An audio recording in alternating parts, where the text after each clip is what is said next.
Heippa hei! Täällä oltais mökillä ja plänina olisi tehdä vähän ruokaa. Ja mä oon personal trainer ja kaikki mun asiakkaat kyselee jatkuvasti, että mitkä olisi semmosia hyviä helppoja reseptejä, mitä tehdä. Kaikilla tuntuu olevan vähän hakusessa se, että mikä ylipäätään on terveellistä ruokaa. Pitääkö se olla hifistelyä? Mitä sen pitää olla? No ei tarvi olla hifistelyä. Parasta itse asiassa on se, että se on perusterveellistä kotisafkaa.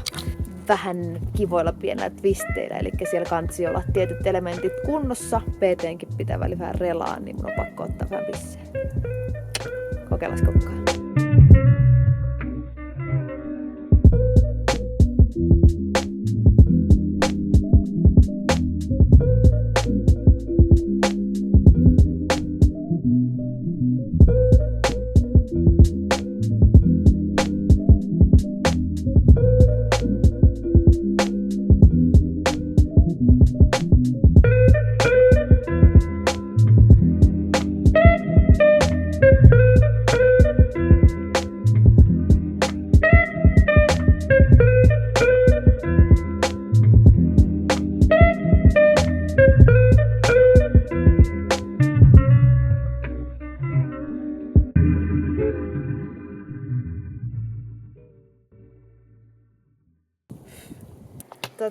Siellä on liha, kaikki veget pilkottu sen kanssa. Meillä on täällä vähän mökkimeiningit, ne ei ole puoliakaan asioista tarttis, muun muassa uunivuoka. Mutta seuraavaksi mitä mä haluaisin tehdä, niin pienen liemen sinne, jotta noi kasvikset ja kaikki saa vähän makua, vähän kypsys ehkä nopeammin ja paremmin. Mä kokeilen, välillä se onnistuu, välillä ei onnistu.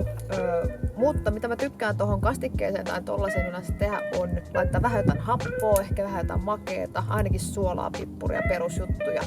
Meillä on sitruunaa, mä voisin laittaa sen vähän lorauksen bissee ja mustapippuria ja merisuolaa. Ehkä vähän sinappia kanssa sinne sekaan.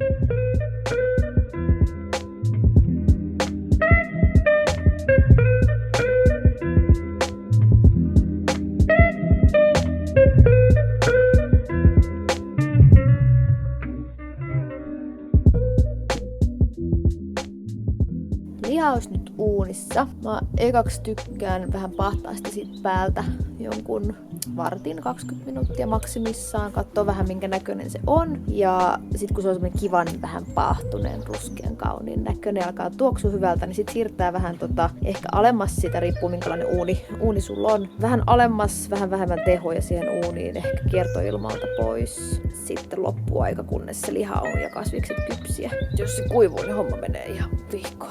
Mut sit kun se on valmis, niin sit ei muuta kuin leikkaa lihaa ja asettelee sen kauniisti sinne lautasille. That's it. Tollas mulla on. Pilkon vihannekset, laitan lihan, keitän hiilarit siihen, jotain. Simppeli. Ei oo niin vaikeeta. Trust me. Once again we're going to start our modern concert. Give you time to relax. We've given you a whole lot of time, haven't we? But it's gonna have that I promise you. A whole lot of fun, only because the new Jazz Foundation makes it.